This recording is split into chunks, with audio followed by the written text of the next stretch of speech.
Hey there! Do you love referrals but hate asking for them?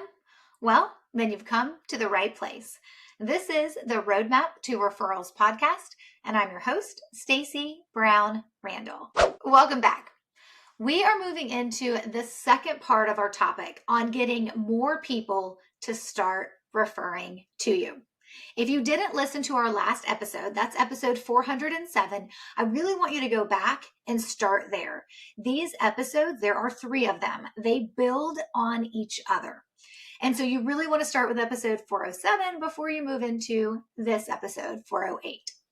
So in the episode for 407, right, the first episode in this series, I broke down the 5 questions that you really need to be able to answer to put some context behind more people or new people referring you. Having that context is really important because it just helps you understand what you're really aiming for and maybe actually what you already have working to your advantage that you don't know or haven't paid attention to.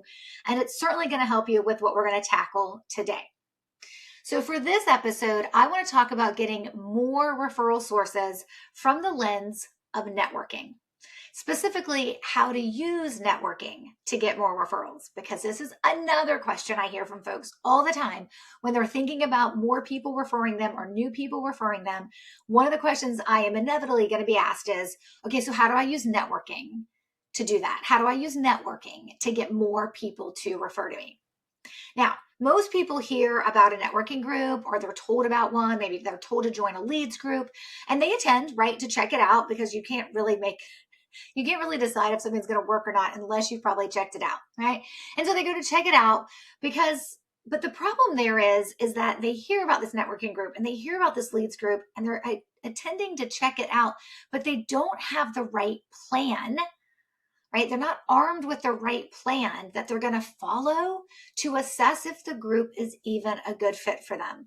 So sometimes I have conversations with people who have been in groups for like 2 or 3 years, and they kind of, if they are honest with themselves, they kind of knew after year 1 that this wasn't going to be valuable, but they kept hanging around either because they didn't have something else to fill it with, or they weren't sure. They thought maybe the next year will be better. And then they get to like the end of 3 years and they're like, why am I still in this group? That's okay. Right? I mean, that definitely has happened to all of us. It'll probably happen to you at some point as well. Now, networking can be great. So please don't hear me say that, right? Please don't think that I don't think you should be doing networking. Networking can be great for meeting new potential referral sources and heck, even clients. But of course, our focus here is going to be on referral sources. But to save you time, hassle, and to spare you from depleting all of your energy, particularly for my introverts listening to this episode, you need to be strategic in 2 key ways. Number 1, you need to be strategic in how you're identifying the right group. So your identification of the right groups for you to join. And number 2, you need to be strategic in understanding how cultivation works. So let's break these down. All right. Most important, before you run off to join a million leads groups or start attending networking events for every breakfast, lunch, and dinner possible, you need a plan. And that plan will always start with your ability to identify the right groups. This is not a let's just go check it out and see what happens, and 3 years later I'll decide I've wasted 3 years, right? Which people do. Right. This is go and see if your ideal referral sources are hanging out at that group, right, at that event, are regularly attending. So to be able to have a plan to go to know, hey, are the right people in this room for me? Are the people who have potential to refer clients to me hanging out in this group, hanging out in this room, or a part of this organization? You have to start with knowing first, well, who is your ideal referral sources? And you have to have a profile of who your ideal referral sources are. Now, I talk about this in episode 407 because asking the question of do you have a profile of who is more likely to be able to refer you is one of the 5 questions I talked about on the last episode, and you've got to be able to answer that. And what I mean by an ideal, right, a profile of an ideal referral source, right, the folks who are more likely to be able to refer you, what I mean is, do they come across your ideal client with some level of regularity? not like one specific person is not really the profile we're looking for. It's usually like a blend. A profile is usually like a blend of a few different types of folks. So they may fall into a couple of different industries, or they may have a couple of different job titles, or they may do a couple of different things, or they may be connected in different ways. But there is a profile behind who you're ultimately looking for. That doesn't mean you won't be surprised by people who are outside your profile that end up referring to you, right? You're pretty amazing. That's probably bound to happen. That's a good thing. But when we're trying to be strategic and when we're trying to apply this to, hey, I want more people referring me, who are they and where do I find them? And you've decided that networking is one place where you can find those folks. You have to have a plan. You've got to approach this with a plan of like, okay, I'm walking through this door and I am looking for these types of my ideal referral sources, right? Because they fit within this profile. A profile is not typically like narrowly focused. It's a little bit broader than that. So if you don't have a profile, right, and you're like, I don't actually know if I know who those people are and I don't know how to identify what my profile should look like, then you're definitely going to want to join me for our April 20-minute teaching, because we're going to tackle actually creating your ideal profile. And yep, that's right. We're going to do it in 20 minutes. So you should definitely plan to join me if you don't have this and you need it, or you just want to like run it through what you do think is your ideal profile and just see if you're right. So you can sign up for this at staceybrownrandall.com/teaching. That's staceybrownrandall.com/teaching. Stacey has an E. You'll get the date and be able to sign up and all the things.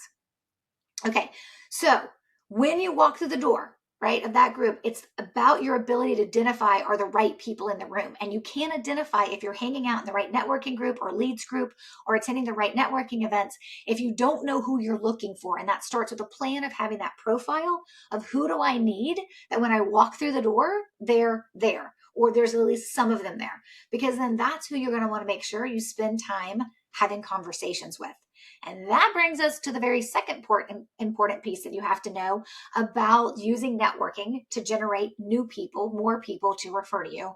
And that's understanding how cultivation of that referral source or that potential referral source relationship really works. So there's a couple of things you got to keep in mind. But here's the most important one. You do not cultivate a referral source, even this, maybe not even the start of that referral source relationship, at that event, at that networking event, at that one meeting of that leads group that you're attending. That's not the time or place, right? And I can hear like the leaders of all networking and leads groups like nodding their head like, that's right, right? That's not the place to like start like trying to like meet, like really get to know that person. That's not where your cultivation starts. That's where your identification of, hey, these 4 people have potential. You definitely want to talk to them. You definitely want to have a conversation with them. You want to make sure that they know who you are before they leave. That's important. So it's like the little piece is starting there, but the true cultivation to get that person to a place where they're actually going to start referring you is going to take you building a relationship with them. And that means cultivation of those potential referral sources while you may be meeting them in that group, virtually or in person, right? You may be meeting them in that group. Cultivation will happen outside of that group. They'll happen outside of those meetings. It doesn't matter. You can sit in a virtual Zoom room with 15 other people every single month for an entire year and still not cultivate any of those folks into referral sources, because that's not where it happens. Yes, they can hear you tell a story about how you help someone, and maybe that'll make them think about you for 24 hours or 48 hours, but not 4 weeks later, right? Not 30 days later when they actually come across that opportunity. They're not even like clued into thinking, oh, I know someone who could help you. That's not even on their radar. So it's really important you remember that cultivation happens outside of the group. And that, my friend, is where the power of one-on-ones come into play. And so this is another thing for you to keep in mind.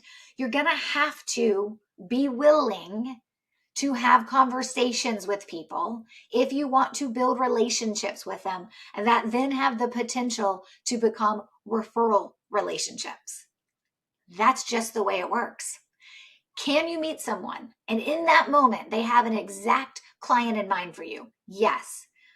But that is like looking for a needle in a haystack. And if when it happens, sing your praises, be so thankful, be grateful, but do not expect that's going to happen because you showed up and stood in a room, or you showed up and sat in front of a Zoom room with 20, 30, 40, 50 other people in it. So it's really important you keep that in mind. This is the power of a one-on-one, which means if you don't have a profile of who your ideal referral sources are, and you're like, okay, I guess I'll do a one-on-one with everybody in this group, that's a lot of coffees. And maybe that's great, right? Maybe you're down for 7 million cups of coffee. But you have to pay attention to this in terms of the logistical lift that you're asking yourself to do. And do you have time for that?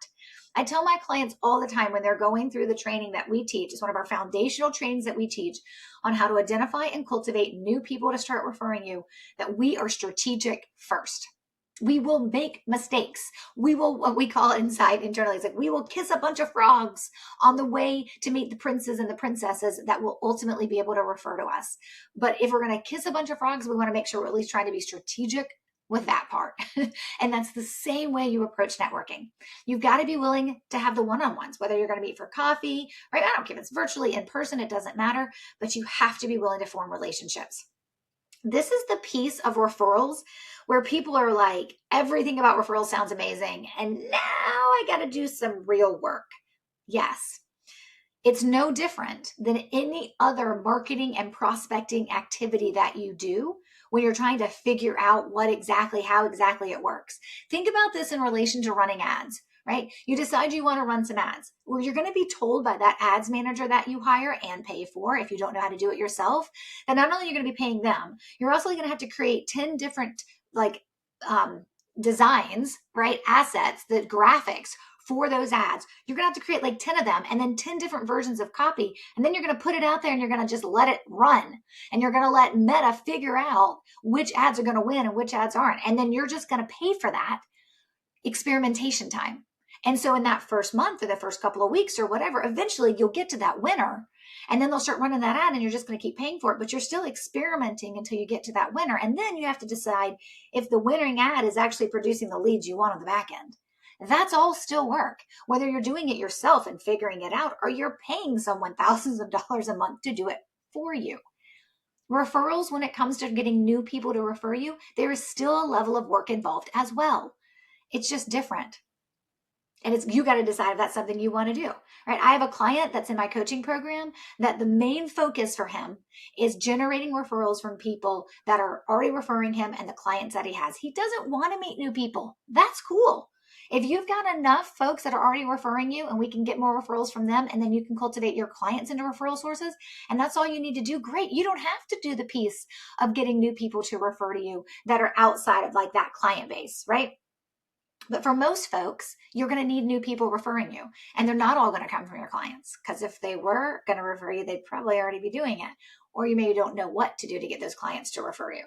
So it's really, really important you keep that in mind. Number one, you do not cultivate a new referral source at a networking event. You have to move that outside of that group. And that then, my friends, is the power of a one-on-one, meeting those people, starting to build a relationship with them. Please make those conversations more about them than they are about you. You should do less talking unless you're just asking questions, right? And there's a whole process behind how that works. And there's a whole process behind what we teach our clients to how to actually generate that person to the place where they start thinking about referring you without you ever asking and ever offering to pay. And you're not even like hinting and like trying to like, let me just slip this in here, right? I'm going to imply that you should refer me. None of that, my friends. But it's all going to start with your ability to have a relationship with that person. And networking can be great for that if you have a plan. Very, very important. Okay, here's what I want you to do. I want you to come back next week because we're going to tackle the last part of this topic of you needing more people referring to you. All right, you can access the transcript for this episode, right? And of course, all the resources mentioned, like signing up for that April's 20-minute teaching, in the links below the video. So please make sure that you like this video. Leave me a comment. Let me know. How do you feel about networking and generating referral sources from it? Let me know. Be honest, right? Leave a comment for this video and of course, subscribe to my channel. Bye for now.